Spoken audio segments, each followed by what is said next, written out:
What's up, my boy? What's good, my brother? How you feeling? Pretty good, pretty good. How you doing?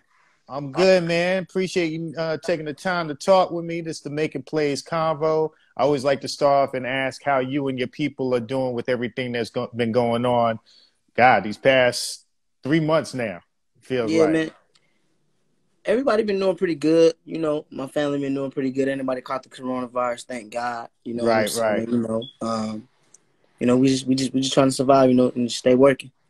Nah, no doubt, man. Well, I mean, shoot, we just said it. 2020 has been a pretty wild year, and we're only halfway through. But what were you working on like before everything kind of got a little crazy? Man, I've been working on my project. I've been working on my new project that I'm trying to put out before the end of the year. Definitely was in the studio every single day, and I had to go. Now I'm recording at the crib every day, so it's the same thing pretty much, but, it's a little different, that you ain't got a lot of, producers around and a lot of writers and stuff like that want to come to the studio because of the coronavirus. So, How's that adjustment been for you? I mean, it's been all right because, I can still call my partners, I can still call my people and, be like, hey, man, like, what you think about this? Or, can you help me out with this? Or, I can still call them on FaceTime, but it's just a little different. It's a little different. No doubt, bro. So I want to go back and talk to you about how you got started in singing, because I checked out some of your early work, that Dear R&B project, and it was definitely dope. You remade some classic '90s R&B songs. You killed Joy and Happily Ever After, by the way. I had to tell you that. Appreciate that, man. I had to tell you that. But what got you started singing, and like who were some of your early influences? Well, what really got me started with singing, I started in the church choir, like pretty much a lot of R&B singers. But I really started taking it serious when I got 15. I started singing on YouTube. Then I ended up going viral after like my 150th video. And then that's when I was like, man, maybe I could really do this. You know what I'm saying? And then I just started taking it serious, recording records, putting songs out. And some of my early influences, I'll probably say like Chris Brown, Usher, Marcus Houston, Marion, just the R&B heads. So what made you do the Dear R&B project? Because like we talked about, you had a lot of '90s classics that you remade and made it your own. Right. And I give props to you, because a lot of R&B singers today, or new wave R&B singers, they sometimes don't acknowledge that time of R&B, and that was a great time. Exactly. Well, really, man, I really just wanted to pay homage to the OGs. You know what I'm saying? Like, because without them, I couldn't do what I wanted to do. You know what I'm saying? So I kind of wanted just to pay homage to them and just let some of my supporters know, because I got a lot of young supporters and stuff like that. I wanted to let them know, like, man, the R&B era before my era and before the era before that era was super lit. You know what I'm saying? Yeah. No, it definitely was, man. I mean, I definitely enjoyed that era. And I enjoyed the era that you were talking about too, with your Chris Browns and your Marcus Houston. Right. I think every era R&B has its own style and uniqueness. Exactly. I think my favorite is like the '90s, though. The '90s R&B. That's kind of where I get my style. Nah, absolutely, bro. So let's fast forward. How'd you link with WolfPack? Well, man, I actually was introduced to WolfPack so I was actually in Lenox Mall when I first came back to. I'm gonna take you back all the way back from the top. Yeah. I want to know the story, because those are my people right there, and you're the first R&B singer with them, right? Yeah. Okay. Yeah. So that's big. So exactly. So I end up I was in Lenox Mall one day, man. I just came back to Atlanta, man. I was like, man, I'm just trying to get my voice heard. You know what I'm saying? So I end up seeing Adrian Bronner, which is a famous boxer. I know who AB is. Exactly, yeah. I end up seeing AB, and I'm like, hey, man, this might be my shot. So I end up going up over to the AB, and I sung for him and his people. And one of his homeboys, he was real known in the music industry. His name is Rico. I think he tuned in here too. His name is I Am Puerto Rico Red on Instagram. Okay. He took my number down. He was like, man, you super dope, man. And he just kind of kept in contact with me for about a year. You know what I'm saying? He kind of seen me grow my fan base and stuff like that. Then he finally decided to hit me and say, hey, man, I got an opportunity for you. You know what I'm saying? Because by this time I came back, but then I left. I went back to Oklahoma and then I came back. Right, See what right. I'm saying? Back to Atlanta whenever he told me to come back. So I end up coming back. He introduced me to my manager now. His name is Gooch. And Mm-hmm. Gooch is like super known in the industry too. He know a lot of people. He introduced me to, he took me to the QC studio. Right. And this is where I met my CEO of WolfPack. I met the Yeah. CEO of WolfPack, which is big. I Yeah, met him yeah, there. yeah. I sung for him, played some music for him. He's like, man, you got raw talent. I believe in you. I really want to sign you. And that's how I got signed to WolfPack. That's dope, man. What's the experience been like? Because, like I said, man, those are my peoples and stuff. They do good business and Right. whatnot, and they've been very progressive as far as music, especially here in Atlanta. Yeah. I mean, it's definitely a process, you know.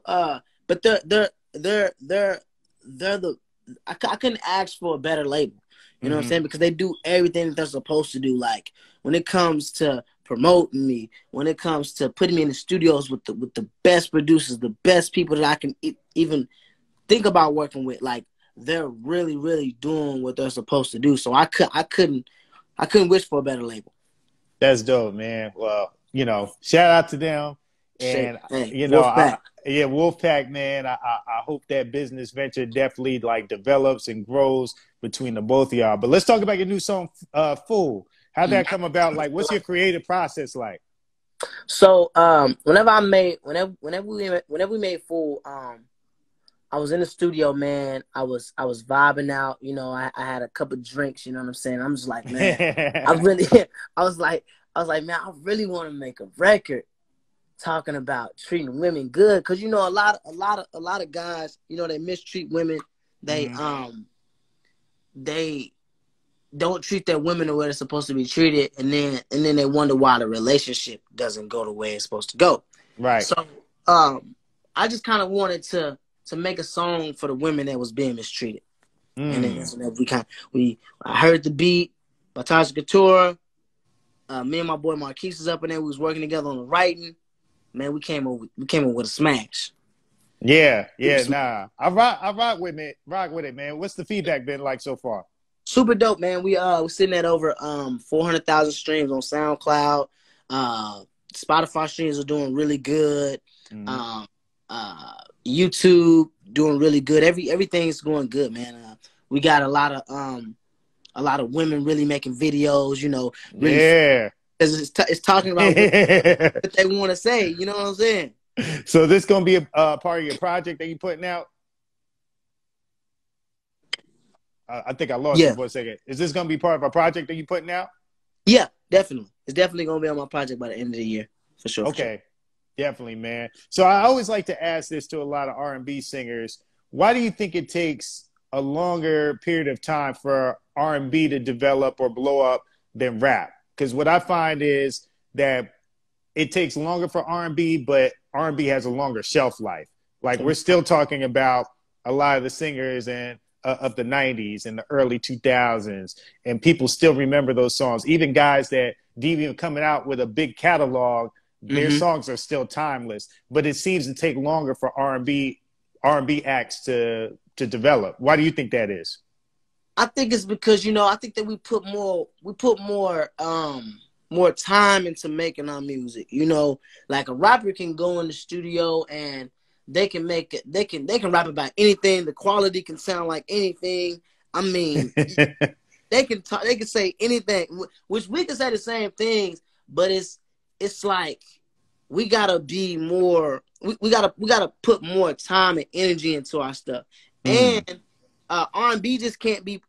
Your R&B can be played anywhere, but it depends on the song. You know what I'm saying? Mm. Like, if you make a song, you gotta really make a club hit for it to be played in the club. Rappers, they can just any rap can be played in the club, as long as it's Facts. really, you know what I'm saying? So Yeah. I feel like it's just a different approach. It's just a different approach, you know, from an R&B artist and a rap artist. But at the same time, I feel like a lot of R&B artists tend to do the typical R&B, like they like. And when I say that, I mean like image wise, the way they move, the way they Mm-hmm. act. You know what I'm saying? Like most R&B singers act the same, low key. You know what I'm saying? like trying to look good, and you know what I'm saying. It's nothing wrong with it, but it's a thin line between cornball, cool. You know what You're I'm saying? right. Yeah. You know what I'm saying? No disrespect to my R&B niggas. You know what I'm Yeah, saying? yeah, I love yeah. all y'all niggas. But at the same time, you can't just be the typical R&B. It's a new era now. Yeah. So that's why I come in at. You know what I'm saying? And Yeah. with my new music and my new image and the way I'm reinventing myself, I hope that it comes across just the way I'm trying to say. You know what I'm saying? Genuine, authentic. Yeah, genuine and authentic. You know what I'm saying? Not trying to do too much. Just being me. You know what I'm saying? No, I totally get it, bro. I totally get it, man. Well, I'm gonna wrap it up with this question right here. With everything that's been happening, obviously with the pandemic, and then just everything that's been happening, people taking to the streets, protesting for justice and equality.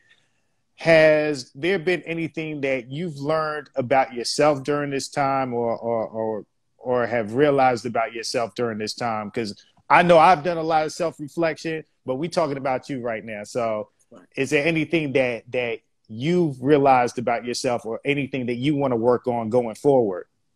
During the pandemic, I think that I've really had a chance to sit down and really refocus, you know what I'm saying, and be able to realize where my flaws are, you know what I'm saying, like not putting this, like before the pandemic, I was doing a lot of things, you know what I'm saying. I was focused, but I wasn't really focused like I should have been.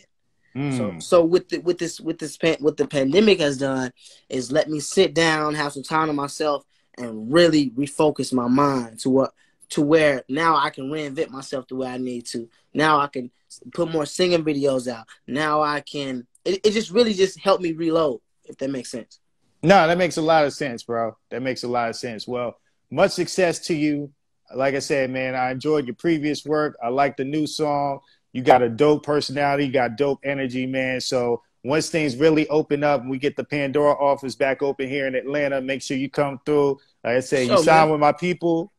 Big knows what it is. He's been up to the office. So anytime y'all want to come through, chop it up. We'll go through like all the artist tools and your numbers. You're more than welcome, bro. For sure, man. Appreciate it, man. Have a nice one, Brody. All right, you too, man. Talk to you soon. Be safe. You too. Later.